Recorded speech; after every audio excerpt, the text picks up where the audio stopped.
횃불을 그린 건 아니고요. 우리나라를 그린 겁니다. 우리나라. 네. 여기 이 지역에 한 필지 토지가 있습니다. 이 지역은 문경 지역인데요. 제가 사고자 하는 토지예요. 한 필지 토지. 이 토지를 도면 위에 그리고자 합니다. 즉 측량을 하고자 해요. 그러면 측량 기구가 있을 텐데 측량 기구는 아무데나 설치하는 게 아니라고 했죠. 기준점 위에 설치를 합니다. 그런데 기준점 중에서 원점이라는 기준점이 있습니다. 경위 원점이라고 부르는데요. 원점. 이 원점이라는 기준점은 요쯤이 있습니다. 여기가 어디냐면 경기도 수원시 영통구 원천동 국토지리원 안에 원점이라는 게 설치되어 있어요. 이게 원점은 가장 근원이 되는 기준점이라는 뜻이에요. 가장 근원이 되는 기준점. 경기도 원점이라고도 부르는데요. 여기다가 측량 기구를 설치합니다. 그리고 측량 기사가 여기 있겠죠. 그 다음에 이 토지를 측량하기 위해서는 이 지상 경계점 위에 뭘 설치해야 됩니까? 경계점 표지를 설치해야 될 겁니다. 맞습니까? 이렇게 경계점 표지를 설치할 거예요. 그리고 관측 들어갈 겁니다. 이게 관측이 되겠습니까? 안 되겠습니까? 안 돼요. 왜? 너무 머니까. 그렇죠. 중간에 강이 있고 산이 있고 또 빌딩도 있을 테니까 관측이 불가능할 겁니다. 맞습니까? 따라서 이 원점 갖고 모든 측량을 할 수는 없어요. 따라서 이 원점 말고 또 다른 기준점이 있는데 대한민국 전 국토에 기준점이 이렇게 설치되어 있습니다. 또 다른 기준점이. 이 기준점의 이름은 지적 삼각점이라고 부릅니다. 그럼 이 지적 삼각점은 이 단어가 어떻게 만들어졌냐면 토지 정보를 수집하기 위한 지적 삼각 측량의 기준점. 아까 삼각 측량 보여드렸죠? 토지 정보를 수집하기 위한 삼각 측량의 기준점이라고 해서 지적 삼각점이라고 이름이 붙은 겁니다. 이 지적 삼각점이라는 기준점은 보통 2에서 5km마다 하나씩 보통 설치되어 있습니다. 2에서 5km마다. 그러면 여기 지적 삼각점이 있을 텐데 이 거리가 2km 정도 떨어질 수 있습니까? 있겠죠. 그러면 2km 정도 떨어진 이 기준점 위에다가 측량 기구를 설치해서 관측할 수 있겠습니까? 없어요. 여전히 너무 거리가 멉니다. 맞죠? 따라서 이 지적삼각점 가지고 측량할 수 없는 경우도 있어요. 그렇다면 이 지적삼각점 말고 또 다른 기준점이 필요합니다. 또 다른 기준점도 좀 더 많이 설치되어 있습니다. 좀 더 조밀하게 이렇게 설치되어 있어요. 이 기준점을 뭐라고 부르냐면 지적삼각 보조점이라고 부릅니다. 지적삼각 보조점.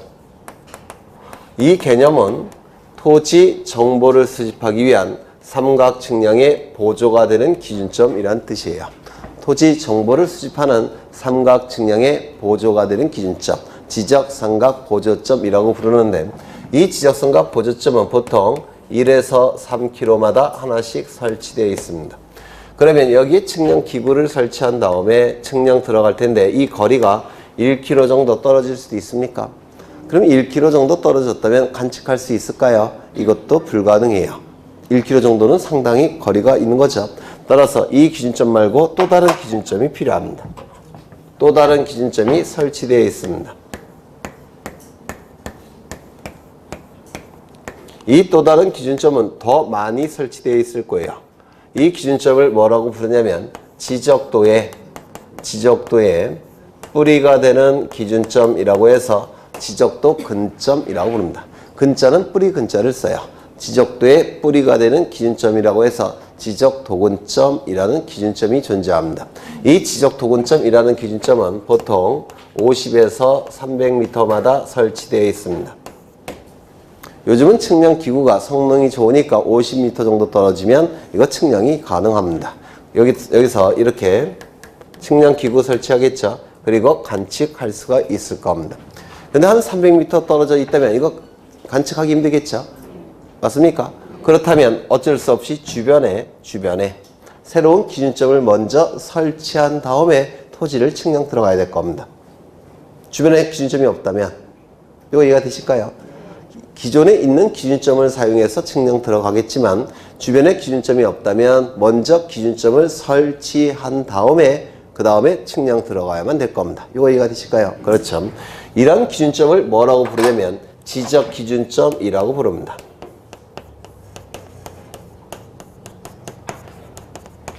토지 정보를 수집하는 기준이 되는 점, 지적 기준점이라고 불러요. 그런데 이러한 지적 기준점도 정확한 위치에 설치하기 위해서는 측량 필요하겠습니까? 필요하겠죠. 이 기준점을 설치할 때 하는 측량을 지적 삼각점 측량 또는 지적 삼각 측량이라고 부릅니다. 이 기준점을 설치할 때 하는 측량을 지적 삼각 보조점 측량 또는 지적 삼각 보조 측량이라고 불러요. 이 기준점을 설치할 때 하는 측량을 지적 도근점 측량 또는 지적 도근 측량이라고 부릅니다. 더 많이 쓰는 용어는 지적 삼각 측량, 지적 삼각 보조 측량, 지적 도근 측량 이 용어를 더 많이 쓰게 돼요. 이러한 측량을 뭐라고 부르냐면 즉 이러한 기준점을 설치할 때 하는 측량을 뭐라고 부르냐면 기초 측량이라고 부릅니다. 지적 측량의 가장 기초가 되는 측량이라고 해서 기초 측량이라고 불러요. 기준점이 있어야지만 측량 들어갈 수 있죠. 따라서 기준점을 설치할 때 하는 측량이 가장 기본, 기초가 되는 측량이에요. 그래서 이를 기초 측량이라고 부르고요. 이 토지의 면적 경계 좌표값을 수집할 때도 측량이 필요하겠죠.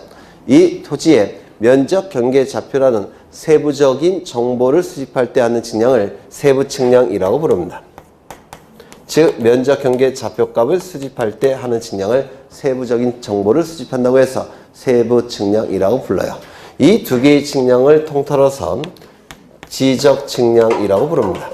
그래서 지적 측량에는 두 가지가 있어요. 세부 측량과 기초 측량 두 가지가 지적 측량을 구성하는 측량의 종류가 됩니다. 이런 건 다 외워두셔야 되겠죠. 그러면 이러한 기준점들을 또 설치를 해야 되는데 누가 설치해야 되는지가 문제가 됩니다. 누가 설치하는 것인지. 누가 설치하는 것인지.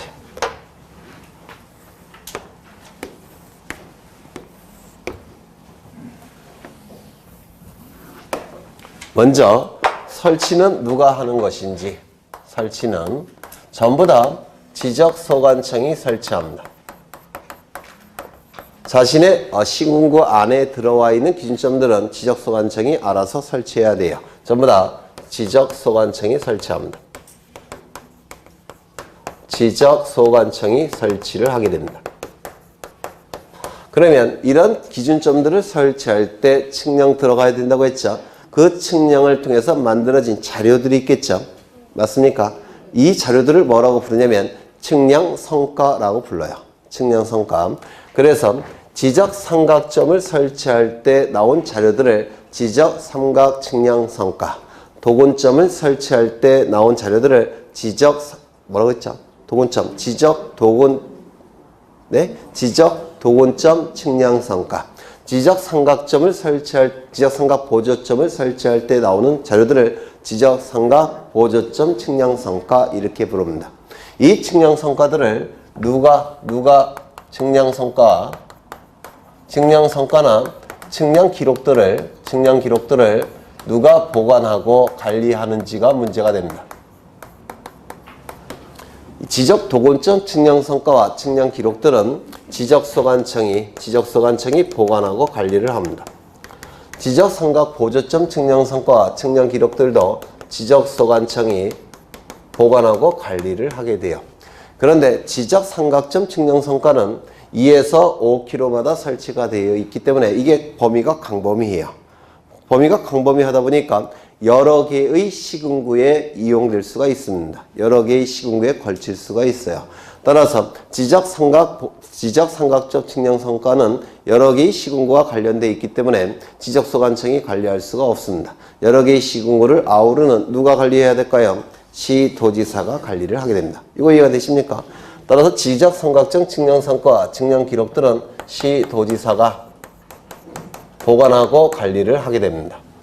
이거 좀 이해되십니까? 여러 개의 시군구와 관련되어 있으니까. 그렇죠. 그러면 지적소관청이 이 기준점을 설치할 때 설치한 다음에 관리하는 시도지사에게 알려줄 필요가 있습니까? 없습니까? 내가 설치하고 있으니까 조만간 네가 관리하라 이렇게 알릴 필요가 있습니까? 없습니까? 있겠죠. 설치는 지적소관청이 하는데 성과의 보관과 관리는 시도지사가 보관 관리하니까 알려는 줘야 되겠죠. 따라서 설치한 다음에 지적소관청은 시도지사에게 통보해 줘야 됩니다. 요거 이해가 되실까요? 설치는 지적소관청이 했지만 성과의 관리와 보관은 시도지사가 하니까 통보를 해 줘야 된다는 겁니다. 되셨을까요? 그렇죠. 그 다음에 이런 측량 성과나 측량 기록들은 일반 국민도 열람할 수도 있고 등본도 발급받을 수가 있는데 이 열람이나 등본 발급을 누구에게 신청해야 되는지 이게 출제가 이루어지게 됩니다.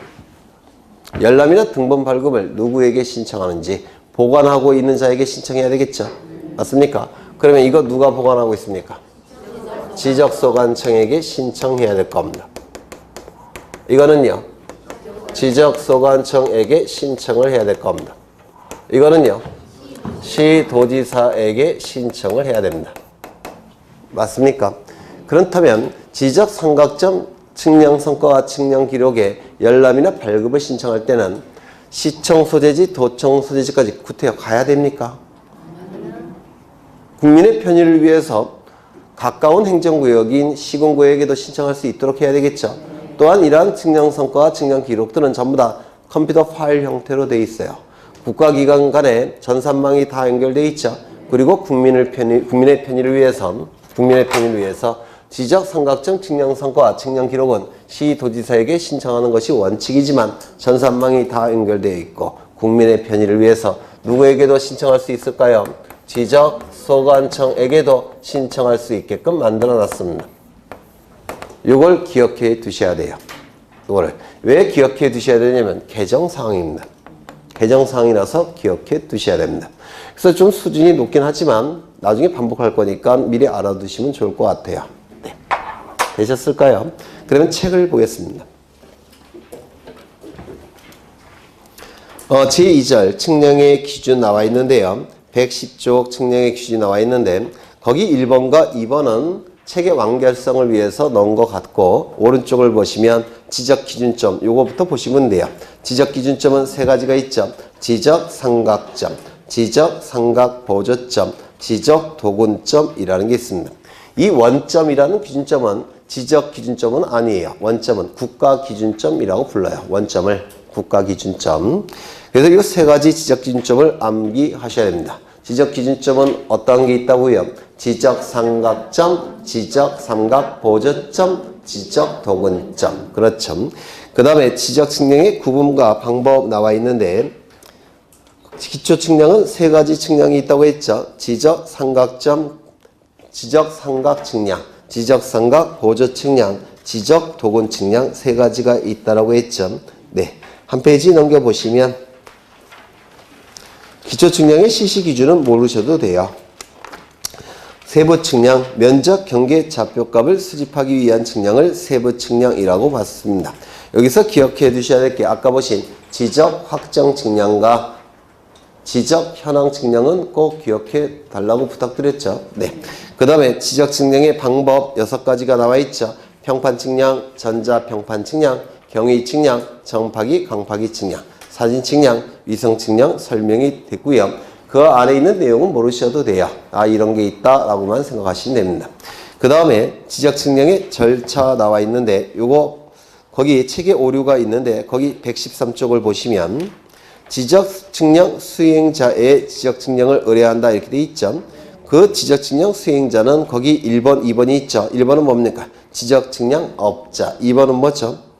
한국국토정보공사. 이 둘을 지적 측량 수행자라고 얘기합니다. 거기 동글뱅이 2번은 잘못 들어간 거예요. 지워주시면 됩니다. 네.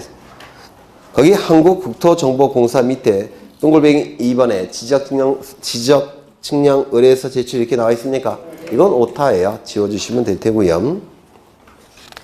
그러면 이제 오늘 나간 프린트를 좀 보십니다. 프린트.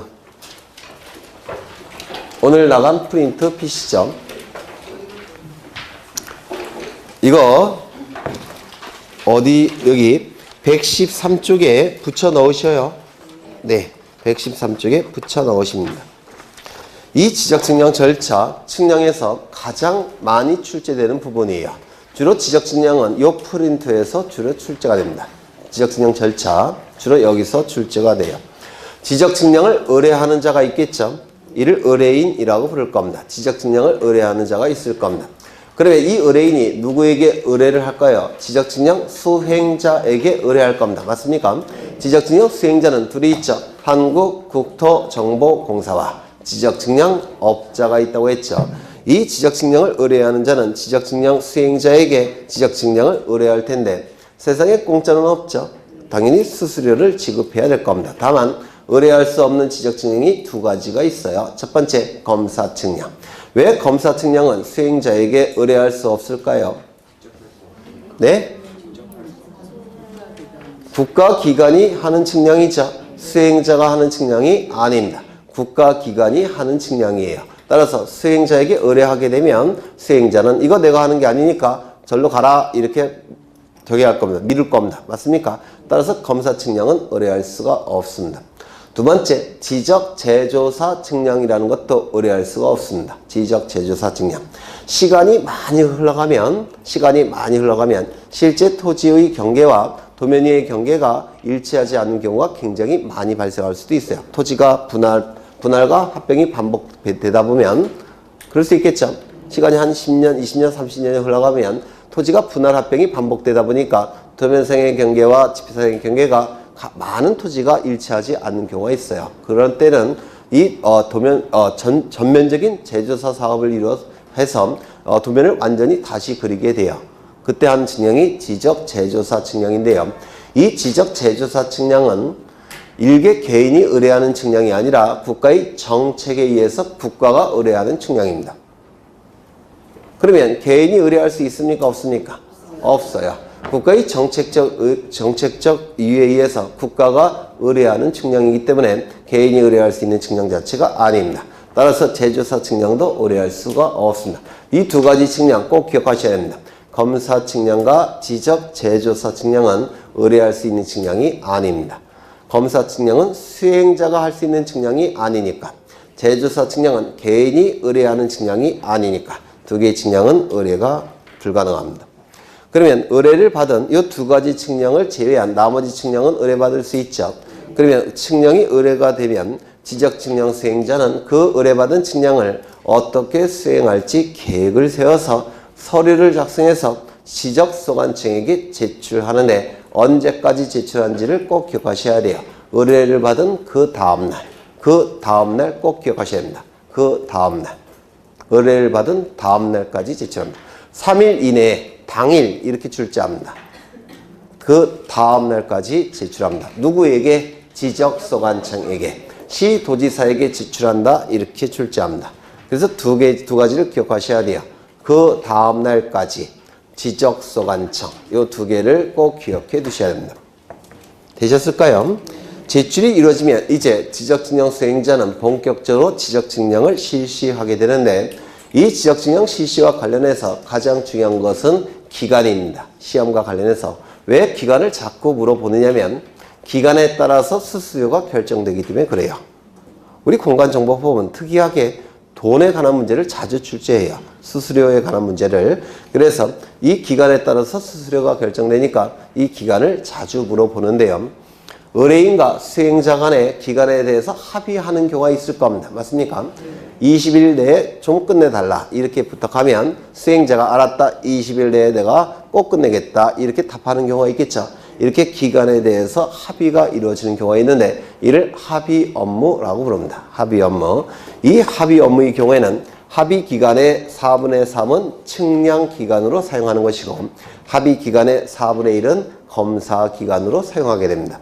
그러면 20일을 합의했다면 측량 기간은 얼마일까요? 어떻게 금방 나오셔요? 4일은 4, 4, 5, 20, 5, 3, 15. 저는 이 과정을 꼭 거쳐야 되는데 이게 바로 측량 기간으로 사용하게 됩니다.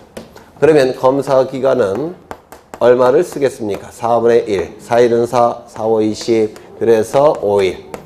이걸 검사 기간으로 사용하게 됩니다. 이게 계산 문제로 출제가 돼요. 2년에 한 번씩. 아주 쉬운 문제죠. 그 다음에 수행자가 의뢰인 사이에 기간의 합의가 없는 경우도 있어요. 의뢰할 때 이거 알아서 정확하게 제대로 좀 측량해 달라. 알았다, 내가 책임지고 그냥 측량하겠다. 이렇게 기간을 합의 안 하는 경우도 있습니다. 이때를 일반 업무라고 하는데, 이 의뢰인과 수행자 간의 기간에 대해서 합의가 없는 경우, 이때를 대비해서 우리 공간정보법은 측량 기간과 검사 기간을 딱 정해놨습니다. 합의가 없는 경우를 대비해서 이를 일반 업무라고 얘기합니다. 일반 업무. 일반 업무의 경우에는 토지의 측량 기간은 5일, 토지의 검사 기간은 4일 이렇게 딱 정해놨습니다.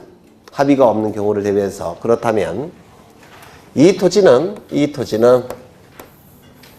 측량하고자 하는데 기간에 대해서 의뢰인과 수행자 간에 합의가 없습니다. 그때를 대비해서 우리 공간정보법은 이 토지의 측량기간 얼마로 정해놨다고요? 5일. 토지의 검사기간 얼마로 정해놨다고요? 4일. 토지의 측량기간은 5일. 토지의 검사기간은 4일. 이렇게 딱 정해놨습니다. 그런데 이 토지를 측량할 때 측량기구가 있어야 되겠죠. 측량기구는 아무데나 설치하는 게 아니라 지적기준점 위에 설치한다고 했죠. 지적삼각점, 지적삼각포저점, 지적도건점, 이러한 지적기준점 위에 측량기구를 설치해야 됩니다. 맞습니까? 그런데 이 토지 주변에 지적기준점이 없는 경우도 있을 수가 있습니다. 주변에. 또는 지적기준점이 모자른 경우도 있을 수가 있습니다. 이 지적기준점은 토지가 클수록 모양이 복잡할수록 기준점이 많이 필요해요. 그러면 기준점이 없거나 기준점이 모자르다면 측량에 들어가기가 힘듭니다. 맞습니까? 그때는 아까 어떻게 한다고 했죠? 먼저 기준점을 설치한 다음에 토지를 측량하게 될 겁니다. 맞습니까? 보통 기준점을 설치한 다음에 제대로 설치했는지 검사도 해야 되겠죠. 그래서 설치 기간, 검사 기간 이걸로 사용할 수 있습니까? 없어요. 이건 어디까지나 토지의 측량 기간, 토지의 검사 기간이에요. 그러면 기준점 설치 기간, 기준점 검사 기간을 여기다가 더해줘야 됩니다. 이거 이해가 되십니까? 그렇죠. 그러면 기준점 설치 기간을 여기다가 더해주면 총 측량 기간이 나오게 되고, 기준점의 검사 기간을 여기다가 더해주면 총 검사 기간이 나오더라는 겁니다. 요거 이해가 되실까요? 네. 그런데 보통 기준점은 하루에 4점 정도를 설치할 수 있답니다. 그리고 기준점은 하루에 4점 정도를 검사할 수도 있답니다. 그래서 하루에 설치할 수 있는 기간, 하루에 설치할 수 있는 개수, 하루에 검사할 수 있는 개수는 4개 정도가 된대요. 4개. 그렇다면 기준점 15점 정도를 설치한다면 며칠 정도 걸릴까요? 4일 정도가 걸릴 겁니다. 맞습니까? 15점을 검사할 때는 며칠 정도가 걸릴까요? 4일 정도가 걸릴 겁니다. 그래서 우리 공간정보법은 15점까지는 무조건 4일을 줍니다. 검사할 때도 4일을 무조건 주고 설치할 때도 무조건 4일을 주게 돼요. 15점까지는. 그러면 13점 설치할 때 며칠을 준다고요? 4일. 13점을 검사할 때도 4일을 주게 될 겁니다. 만약에 기준점이 한 4개가 모자라요. 아니 5개가 모자랍니다. 그러면 5개 설치하는 기간도 며칠 준다고요? 4일을. 5점 검사할 때도 며칠 준다고요? 4일 정도를 주겠다는 겁니다. 그래서 15점까지는 무조건 4일 여기다가 덧붙여야 되고 여기 4일 덧붙여야 됩니다. 이거 이해가 되실까요? 그러면 15점을 초과할 때는 15점까지는 4일을 주는 거니까 15점을 초과할 때는 하나, 둘, 셋, 넷. 요 4점마다 며칠씩을 더 줘야 되겠습니까? 네? 하루씩을 더 줘야 될 겁니다. 하루에 4점 정도 설치가 할 수 있고 하루에 4점 정도 검사할 수 있으니까. 맞습니까? 그 다음에 여기가 몇 점이 되겠습니까? 15, 16, 17, 18, 19점 정도가 될 겁니다. 그 다음에 4개가 더 추가될 때마다 며칠씩을 가산해야 될까요? 하루씩을 가산해야 될 겁니다. 여기가 19점, 여기 20, 21, 22, 23점 정도가 될 겁니다. 요거 이해가 되실까요? 그렇죠. 그렇다면 지적 기준점을 13점을 설치하고자 합니다. 13점. 이거 13점. 13점을 설치하고자 한다면 며칠이 추가돼야 됩니까? 설치기간 13점이니까 4일을 여기 더해줘야 되겠죠. 검사기간도 토지검사기간은 4일이지만 기준점도 검사해야 되겠죠. 그럼 며칠을 더해줘야 됩니까? 4일. 그러면 총 측량기간이 얼마가 나옵니까? 9일. 총 검사기간은 8일이 나올 겁니다. 이거 이해가 되실까요? 기준점을 몇 점을 설치했느냐면 기준점이 19점을 설치하고자 합니다. 19점. 그러면 기준점 설치 기간은 며칠 걸릴까요? 4일 하루니까 총 5일. 맞습니까? 19점을 설치할 때는 며칠 걸린다고요? 5일. 검사할 때도 며칠 걸린다고요? 5일. 그러면 총 측량 기간은 며칠입니까? 10일. 총 검사 기간은 며칠입니까? 9일이 될 겁니다. 이해가 되실까요? 그러면 기준점을 총 22점을 설치하고자 합니다. 기준점 설치 기간 며칠 걸립니까? 4일 하루니까 몇 점? 네? 22점일 때는 6일이 걸립니다. 그러면 총 측량 기간은 며칠입니까? 11일. 11일. 그 다음에 여기도 6일이 걸리겠죠? 총 검사 기간은 며칠입니까? 10일.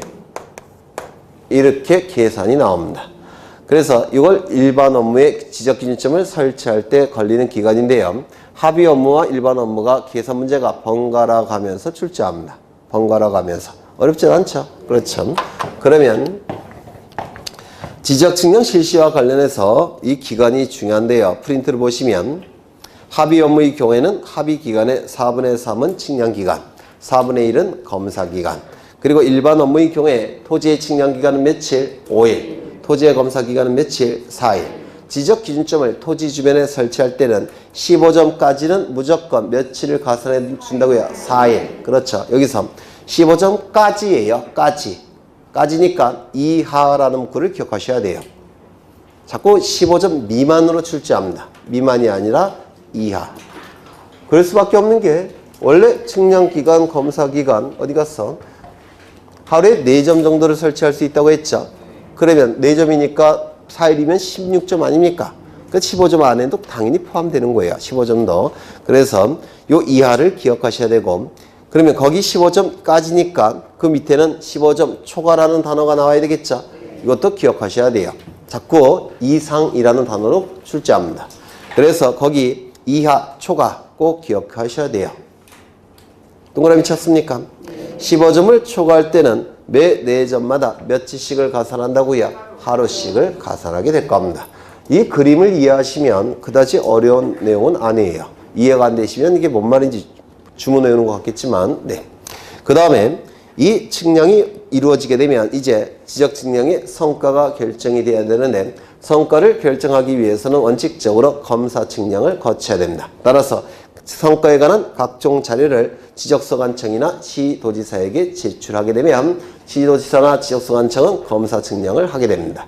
이때 원칙은 지적소관청이 검사 측량을 하는 거예요. 대부분은 지적소관청이 검사를 하게 됩니다. 그런데 규모가 큰 경우에는 이때는 지적소관청이 하지 않고 시도지사나 대도시장이 검사 측량을 하게 됩니다. 시도지사나 대도시장이 검사 측량을 하는 경우는 두 가지가 있는데요. 첫 번째, 지적 삼각정 측량 성과. 지적 삼각정 측량 성과는 보관과 관리를 누가 한다고 했죠? 시도지사가 한다고 했죠. 따라서 검사도 시도지사에게 맡기겠다는 겁니다. 이거 이해가 되실까요? 그 다음에 도시개발 사업이 이루어지는 경우에는 지적 확정 측량한다고 했죠. 지적 확정 측량 성과도 일정 규모 이상일 때는 시도지사나 대도시장이 하게 됩니다. 도시개발 사업은 굉장히 넓은 지역에서 이루어지죠. 여러 개의 시군구에 걸치는 경우도 있겠죠. 여러 개의 시군구에 걸칠 때 그걸 뭐라고 표현하냐면 일정 규모 이상의 지적 확정 측량 성과 이렇게 얘기합니다. 여러 개의 시군구에 걸칠 때 일정 규모 이상의 지적 확정 측량 성과는 시도지사나 대도시장이 하는 것이고, 여러 개의 시군구에 걸치지 않을 때도 있겠죠. 즉 일정 규모 이하일 때는 누가 하는 겁니까? 지적소관청이. 이거 이해가 되실까요? 그렇죠. 다시 정리하자면 원칙적으로 지적소관청이 검사 측량을 하지만 지적 삼각정 측량 성과와 일정 규모 이상의 지적 확정 측량 성과는 시도지사, 대도시장이 하더라는 겁니다. 일정 규모 이하의 지적 확정 측량 성과는 당연히 지적소관청이 하게 될 겁니다. 이거 되셨을까요? 그 다음에 거기 3번도 꼭 기억하셔야 되겠죠. 지적 현황 측량과 경계 보고 측량은 검사 측량하지 않는다고 했죠. 지적 측량한다고 하지 않는다고 했죠. 그렇죠. 기억나시죠? 네. 그 다음에 검사 측량까지 거치게 되면 이제 이 시도지사나 대도시장은 지적 측량 수행자에게 성과도를 발급할 테고, 이 성과도를 발급받은 지적 측량 수행자는 그 성과도를 지체 없이 의뢰인에게 발급하게 될 겁니다. 이러한 절차를 통해서 지적 측량 절차가 진행이 돼요. 거기 나와 있는 건 다 출제가 되는 것들이에요. 이게 책을 통해서 다시 한번 확인을 하겠습니다. 책을 통해서.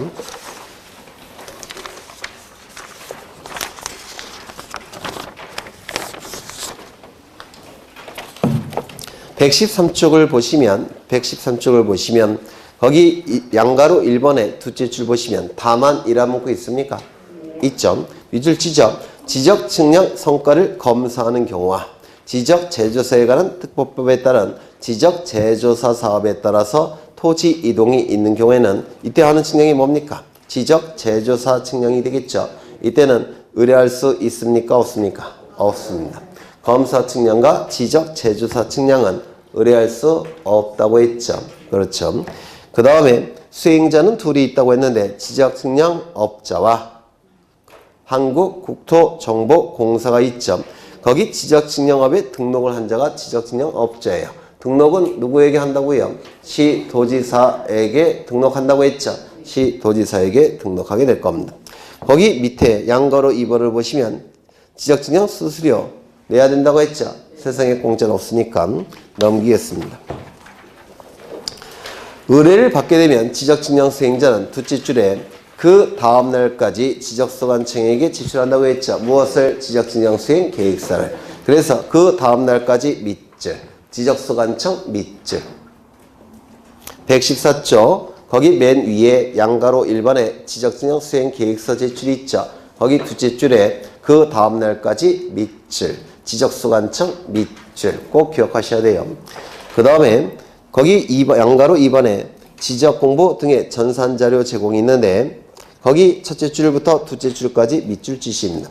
지적소관청은 지적측량 수행자가 제출한 지적측량 수행 계획서에 따라서 지적측량을 하려는 지역의 지적공부와 부동산 종합공부에 관한 전산자료를 지적측량 수행자에게 제공하게 됩니다. 요게 그 밑줄 쳐 넣으시고요.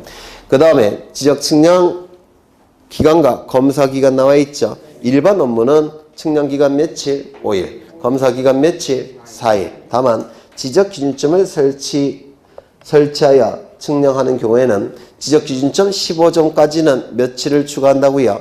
4일을. 그리고 15점을 초과할 때는 4일에 15점을 초과하는 4점마다 하루씩을 가산한다고 했죠. 이걸 얘기해요. 이거. 책만 읽어보시면 무슨 말인지 모를 겁니다. 좀 이해가 되실까요? 네. 그 다음에 거기에 15점 이하인 경우에 4일을 해서 이하 동그라미 치십니다. 자꾸 장난치니까 나쁜 놈들이 자꾸 장난을 쳐요. 그 다음에 15점 초과하는 에서 초과 동그라미 치십니다. 이거 갖고 장난치니까 꼭 기억해 두셔야 되고요. 합의 업무의 경우에는 합의 기간의 4분의 3은 측량기간, 4분의 1은 검사기간. 그렇죠. 그래서 이 합의 업무와 일반 업무가 번갈아 가면서 계산 문제로 출제가 됩니다. 학교는 문제에 비하면 아주 우습죠. 아닌가요? 그렇죠. 네. 그 다음에 지적측량 성과의 검사에서 동글뱅이 2번 정도 기억하시면 돼요. 동글뱅이 2번. 다만이라는 문구 있죠. 지적 공부를 정리하지 아니하는 측량으로서 경계보건 측량과 지적 현황 측량은 검사를 받지 아니한다. 보건 단계의 측량이기 때문에 그럴 겁니다. 그 다음에 오른쪽에 원칙은 누가 검사 측량한다고요? 지적소관청이. 다만 지적 삼각점 측량 성과와 일정 규모 이상의 지적 확정 측량 성과는 누가 검사한다고요? 시도지사, 대도시장이. 그렇죠. 넘기겠습니다. 어디를 보시냐면 118쪽을 보십니다. 118쪽을 보시면 거기 중간에 지적 기준점 성과에 관리 있습니까? 거기 보시면 1번 지적 삼각점 성과는 누가 관리한다고요? 시도지사가. 맞습니까? 시적 삼각 보조점 성과와 도군점 성과는 누가 관리한다고요? 지적소관청이. 1번 꼭 기억하셔야 되죠. 그 다음에 2번을 보시면 지적소관청이 지적 삼각점을 설치하거나 변경했을 때는 그 측량 성과를 누구에게 알려줘야 됩니까? 시도지사에게. 왜요? 시도지사가 지적 삼각점 측량 성과와 측량 기록들을 보관하고 관리하고 있죠. 따라서 시도지사에게 통보해야 될 겁니다. 3번을 보시죠. 지적소관청은 지형, 지물 등의 변동으로 인하여 지적 삼각점 성과가 다르게 됐다면 고쳐야 되겠죠. 고친 다음에 보관하고 관리하는 자인 시도지사에게 알려줄 필요가 있을까요? 없을까요? 있겠죠. 이때도 통보하게 될 겁니다. 그 다음에 열람 나와 있는데 오른쪽을 보시면 2번 꼭 기억하셔야 돼요. 2번 지적 기준점 성과의 등본이나 열람 발급 신청할 수 있다고 했죠. 이때 지적 삼각점 측량 성과와 측량 기록은 누구에게 열람이나 발급을 신청할 수 있다고 했습니까? 시도지사가 원칙이지만 누가 추가되어 있다고요? 지적소관청이. 맞습니까? 그래서 이 지적 삼각점 측량 성과는 첫째 줄 보시면 시도지사나 지적소관청 있습니까? 있죠. 밑줄 치시고요. 그 다음에 그 밑에 셋째 줄에 지적 삼각점 측량 성과는 그 밑에 누가에게 신청한다고요? 시도지사 또는 지적소관청에게. 지적 삼각 보조점 성과와 측량 기록들은 누구에게 신청한다고요? 지적소관청에게. 꼭 기억하셔야 돼요. 아까 표를 기억하시면 돼요. 그 다음에 수수료 나와 있는데 그건 좀 읽어보시면 될 텐데 거기 수수료 면제 있죠? 이게 시험에 자주 냅니다. 이 수수료 면제가 시험에 자주 내니까 좀 기억해 두셔야 되는데 거기 1번을 보실까요? 지적 측량 업무에 종사하는 측량 기술자가 밑줄 치죠? 그 업무와 관련하여 밑줄 치십니다. 업무와 관련하여 밑줄 치셨습니까? 이 업무는 국가 업무일까요? 아니면 일반인들이 업무가 될까? 민간 업무가 될까요? 이 면적 경계 적벽값은 국가가 통치권을 행사하기 위해서 수집하는 정보 맞습니까? 따라서 국가 업무예요. 국가 업무 하는데 수수료 내라 그러면 안 되겠죠? 따라서 수수료 면제가 됩니다. 되셨을까요? 그 다음에 2번을 보십니다. 국가나 지방자치단체가 업무 수행에 필요하여 지적공부에 열람 등본 발급 신청하는 경우 이때는 국가나 지방자치단체가 신청하는 거니까 얘가 수수료 내고 누가 받는 겁니까? 국가나 지방자치단체가 받는 거죠. 지가 내고 지가 받는 거 의미가 있습니까? 없어요. 이때도 수수료 면제가 되는 겁니다. 이해가 되실까요? 그 다음에 3번을 보시면 지적 측량 업무에 종사하는 측량 기술자가 이거 위에 거랑 똑같은 건가? 그 업무와 관련하여 지적 공모를 열람하는 경우에는 수수료 면제 똑같은 거죠. 두 개가 들어갔지. 네. 넘기겠습니다. 지적 측량 수행자가 나와 있는데 지적 측량 수행자는 둘이 존재한다고 했죠. 한국국토정보공사와 지적 측량 업자가 있는데 뭐 이거는 나중에 체크를 할 거예요. 아직은 좀 어려우시니까 지적 측량 업자에서 둘째 줄 보시면 셋째 줄 보시면 둘째 줄 끝이죠. 둘째 줄 끝에 보시면 지적 측량업은 시도지사에게 등록해야 한다 이렇게 나와 있습니까? 다른 측량은 전부 다 국토교통부 장관에게 등록하는데 지적 측량업만큼은 누구에게 등록한다고요? 시도지사에게 등록해야 된다고 했습니다. 지적 측량 업체의 업무 범위 이거는 나중에 밑줄 치셔야 돼요. 나중에 그냥 별표 하나 쳐두셔요. 지적 측량 업체의 업무 범위. 문제가 아주 어렵게 나오면 이것도 출제할 수가 있어. 보통은 안 나오지만 어렵게 출제되면 이것도 나올 수가 있으니까 우리는 만점을 받아야 되죠. 이것도 기억하셔야 돼요. 공간정보법은 만점 나오셔야 돼요. 그 다음에 그 밑에 지적 측량 수행자의 성실 의무 그 다음에 한 페이지 넘겨보시면 지적 측량 수행자의 손해배상 이런 거는 나올 가능성이 많지는 않아요. 이것도 한 5% 정도가 있는데 이것도 나중에 다시 한번 확인할 겁니다. 5% 정도. 5%도 안 될 것 같아요. 한 3%. 그 다음에 지적위원회와 지적측량 적부심사 나와 있는데 먼저 거기 지적위원회, 중앙지적위원회, 위원회의 제적 개피 있습니까? 네, 이건 나중에 보실 거예요. 나중에 시험에 나오는 것만 밑줄 치면 돼요. 이제 보셔야 될 게 125쪽에 지적진영 적부심사를 볼 겁니다. 지적진영 적부심사.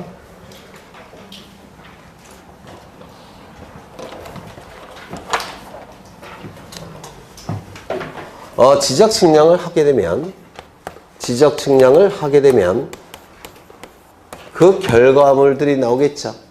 자료들이 만들어지겠죠. 그걸 지적 측량 결과라고 부르는데 이 결과라는 용어와 성과라는 용어가 좀 달리 있어요. 결과라는 용어는 검사 측량을 거치기 전 단계. 그때는 결과라는 용어를 쓰고요. 검사 측량을 거치게 되면 보통 성과라는 용어를 씁니다. 그래서 검사 측량을 거친 다음의 자료는 성과. 검사 측량을 거치기 전의 자료를 결과라는 용어를 보통 써요. 그러면 지적 측량에 성과가 있겠죠. 성과는 검사 측량을 거쳤다는 뜻이에요. 지적 측량을 하게 되면 각종 자료가 나올 테고 그 자료에 대해서 검사 측량을 거쳤다면 성과라는 표현을 씁니다. 지적 측량 성과들이 있을 텐데 그 성과가 적법하게 이루어진 것인지 부적법하게 이루어진 것인지 심사를 청구하는 것. 이를 지적 측량 성과 적부심사 청구라고 부릅니다. 검사 측량까지 거친 성과들에 대해서 적법하게 이루어진 것인지 부적법하게 이루어진 것인지 심사를 청구하는 것. 이를 지적 측량 성과 적부심사 청구라고 부르는데 너무 길죠? 너무 기니까 이걸 생략합니다. 그래서 지적 측량 적부심사 청구라고 불러요. 지적 측량 적부심사 청구. 이 지적 측량 적부심사 청구는 두 번 청구할 수가 있는데요. 처음 청구하는 것을 지적 측량 적부심사 청구라고 부르고 두 번째 청구하는 것을 지적 측량 적부 재심사 청구라고 부릅니다. 두 번째 청구하는 것을 지적 측량 적부 재심사 청구라고 불러요. 그러면 이러한 지적 측량 적부심사 청구 같은 것을 누가 청구하느냐면 토지 소유자 또는 이해관계인. 이해관계인은 누구를 얘기하느냐면 인접토지 소유자 같은 인접토지 소유자를 보통 얘기합니다. 옆에 있는 토지 소유자. 그 자를 보통 이해관계인이라고 부르고요. 그 다음에 지적 측량 수행자. 이 지적 측량 수행자도 적부심사를 청구할 수 있는데요. 왜냐하면 여기 보신 바대로 성과라는 용어를 쓴다고 했죠. 그러면 성과라는 용어를 썼다는 얘기는 뭘 거쳤다는 겁니까? 네? 검사 측량을 거쳤다는 것이죠. 지적소관청의 검사 측량을 거쳤다는 겁니다. 그러면 이 지적 측량 수행자가 자신이 만든 자료에 대해서 지적소관청이 바꿀 수 있겠습니까? 검사 측량할 때 바꿀 수 있겠죠. 그러면 수행자는 불만이 있을 수 있습니까? 있을 수 있습니다. 따라서 이 지적 측량 수행자도 불만이 있을 수가 있으니까 적부심사를 청구할 수 있게끔 개정을 한 겁니다. 그래서 이것 개정사항이라서 대단히 중요해요. 지적 측량 수행자도 적부심사를 청구할 수 있다는 거 이거 꼭 기억해 두셔야 됩니다. 개정사항이라서 기억하셔야 돼요. 지적 측량 수행자는 둘이 있는데 누가 있습니까? 한국국토정보공사와 지적 측량 업자가 있죠. 그래서 결국은 넷이 적부심사를 청구할 수 있는 겁니다. 토지 소유자, 이해관계인, 한국국토정보공사와 지적 측량 업자. 얘네들이 적부심사를 청구할 수 있게 됩니다. 그런데 이 성과라는 용어를 쓰고 있기 때문에 검사 측량을 거쳤다고 했죠. 보통의 검사 측량은 누가 할까요? 지적소관청이 합니다. 그러면 적부심사를 지적소관청에게 청구하는 건 의미가 있을까요? 없을까요? 없어요. 왜? 번복할 가능성이 그다지 크지 않기 때문에 그렇습니다. 그러면 이 적부심사를 지적소관청에게 청구하는 건 의미가 없을 테니까 얘가 검사 측량했으니까 한 단계 더 높은 국가기관에게 청구할 겁니다. 한 단계 더 높은 국가기관은 누굴까요? 시도지사가 될 겁니다. 그런데 이 시도지사는 한 사람이죠. 시장, 도지사, 서울시장, 도지사, 경기도지사 두 명이 있어요. 한 명이잖아요. 그러면 한 명으로 구성되어 있기 때문에 독단적으로 결정할 가능성이 있어요. 또는 뭘 바꾸서 결정할 수도 있죠. 즉 공정성 확보가 미흡합니다. 한 사람이 결정하기에는.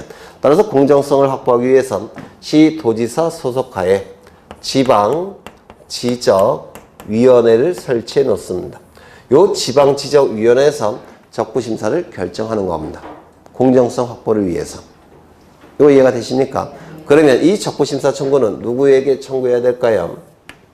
네? 지방지적위원회에게 청구하는 겁니다. 적부심사 청구는 지방지적위원회에게 적부심사를 청구하는 겁니다. 적부심사는 지방지적위원회에게 청구하게 돼요. 그런데 문제는 이 지방지적위원회는 위원회 형태이기 때문에 소속 공무원이 없어요. 소속 공무원이 없다 보니까 잡무를 처리하기가 힘듭니다. 잡무는 누가 처리해 줘야 될까요? 얘가 처리해 줘야 돼요. 소속 공무원을 통해서. 맞습니까? 따라서 잡무를 처리하도록 하기 위해서 청구서는 누구에게 제출하냐면 이렇게 제출합니다. 청구서는. 잡무를 얘가 다 처리해서 넘겨야 되니까. 따라서 적부심사 청구서는 누구에게 제출할까요? 시도지사에게 청구서를 제출하는 겁니다. 이거를 우리 공간정보법은 어떻게 표현하냐면 시도지사를 거쳐 지방지적위원회에 청구한다 이렇게 표현하고 있습니다. 다시요.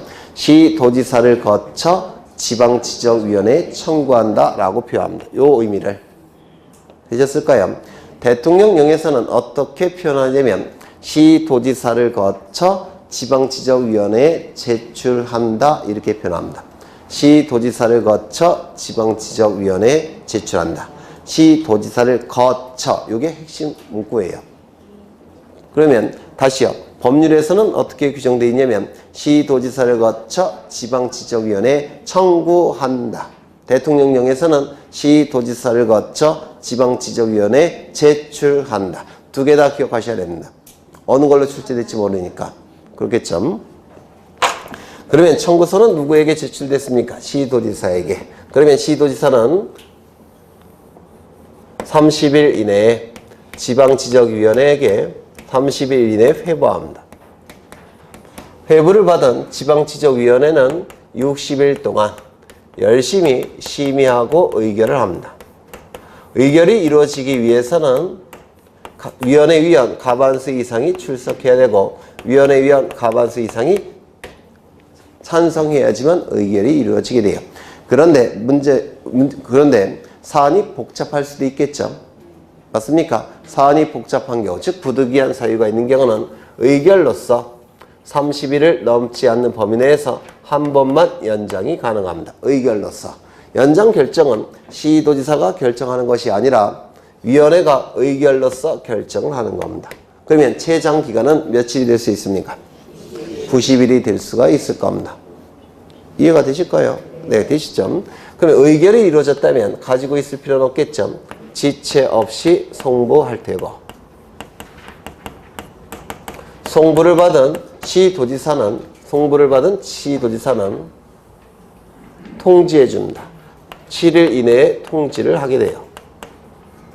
누구에게 통지하냐면 청구인 및 이해관계인에게 통지해 줍니다.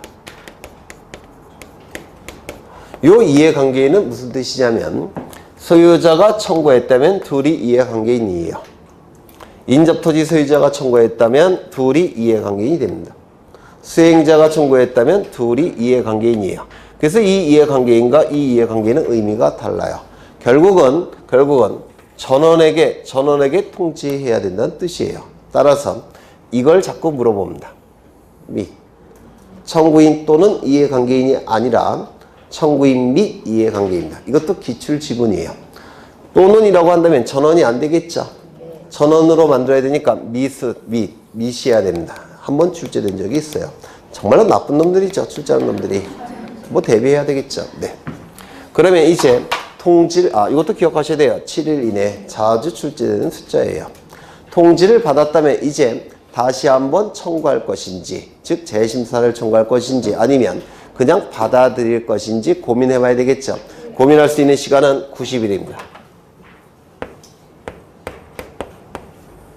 90일 동안에 결정을 해야 됩니다. 90일이 경과가 되도록 이게 결정을 하지 않게 되면 확정이 돼버려요. 따라서 재심사 청구는 반드시 90일 이내에 해야 됩니다. 그러면 재심사 청구는 시도지사에게 하면 의미가 없겠죠. 그렇죠. 한 단계 더 올라가야 될 겁니다. 한 단계 더 올라가면 누굴까요? 국토교통부 장관이 되겠죠. 국장님 그러시면 되게 싫어해요. 국장님은 1급 아니면 2급이에요. 장관님은 급이 없을 정도로 높아요. 그래서 얼마나 싫어하겠습니까? 만약에 저보고 제가 장관일 때 국장 그러면 그냥 사직서 받을 겁니다. 안 되면 저 지방으로 보내든지. 그렇죠. 국토교통부 장관에게 올라가야 됩니다. 맞습니까? 그런데 이놈의 국토교통부 장관도 한 사람으로 구성되어 있죠. 공정성 확보가 미흡해요. 따라서 이 국토교통부 장관 소속하에 중앙지적위원회를 설치해서 여기서 결정하도록 합니다. 그러면 중앙지적위원회가 결정하는 거니까 90일 이내에 청구할 때, 재심사를 청구할 때 누구에게 청구해야 되겠습니까? 중앙지적위원회에게 청구하는 겁니다. 즉, 적부 재심사 청구는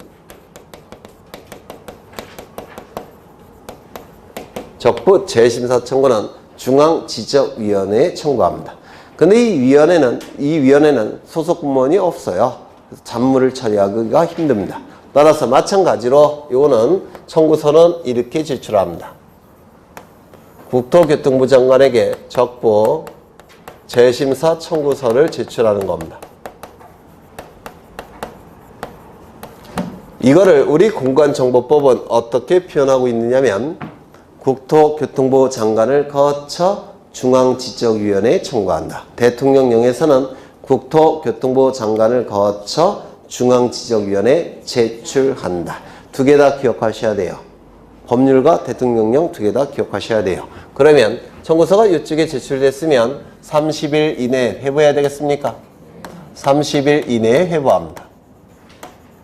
회부를 받은 중앙지적위원회에서는 열심히 60일 동안 심의하고 의결을 할 겁니다. 의결이 이루어지기 위해서는 위원회 위원 과반수 이상이 출석해야 되고 위원회 출석한 위원 과반수 이상이 찬성을 해야 됩니다. 그러면 의결이 이루어질 겁니다. 사안이 복잡한 경우도 있겠죠. 즉 부득이한 사유가 있는 경우에는 의결로서 30일을 넘지 않는 범위 내에서 한 번만 연장이 가능합니다. 그러면 최장 기간은 며칠이 되겠습니까? 이것도 90일이에요. 의결이 이루어졌다면 지체 없이 송부할 테고 성부를 받은 국토교통부 장관은 7일 이내에 통지합니다. 누구에게 통지할까요? 청구인 및 이해관계인에게 통지하는 겁니다. 적부 재심사 청구인 및 이해관계인, 즉 전원에게 통지하게 됩니다. 통지를 한 다음에 의결서 4본을 보냅니다. 시도지사에게. 그리고 시도지사는 의결서 4본을 보내요. 의결서 4본을 보낼 때는 여기서도 의결했었죠. 이 의결서도 같이 보냅니다. 두 장의 의결서가 지적소관청에게 접수가 됩니다. 그럼 지적소관청은 의결서 4본에 따라서 이때 의결서 4본은 이 의결서 4본이겠습니까? 이 의결서 4본이겠습니까? 이거겠죠. 이것에 따라서 성과를 수정하고 또는 오류를 정정하게 됩니다. 이때 이 오류 정정은 등록상 오류 정정이죠. 의결서라는 명백한 자료가 있으니까 이건 신청에 의한 정정일까요? 직권에 의한 정정일까요? 직권. 의결서라는 명백한 자료 가지고 정정하는 거라서 직권에 의한 정정에 해당됩니다. 이것도 출제된 적이 있어요. 직권 정정이라는 게. 되셨을까요? 그런데 우리 지적진영 적부심사에 관한 규정은 이 지적진영 적부심사에 관한 규정은 적부 재심사에 준용을 합니다. 적부심사에 관한 공간정보법의 규정이 재심사에 준용돼요. 준용이 되니까 절차가 어떻습니까? 똑같아요. 절차가. 준용 때문에 그래요. 똑같습니다. 아, 이거 하나 빼먹었네. 이거 통지는 7일 이내에 통지하는 거겠죠? 빼먹었네. 절차가 똑같습니다. 그래서 암기하는 게 어렵지 않아요. 요게. 그리고 이거 순서까지 출제가 이루어집니다. 순서까지. 나중에 시험 때까지는 순서까지 암기하셔야 될 거예요. 순서 외우는 것도 어렵지 않아요. 이게. 그렇죠. 네. 연습장에 두세 번 그려보면 다 암기가 되실 거예요. 여기까지 보시고, 네. 잠시 쉬었다가 책을 보겠습니다.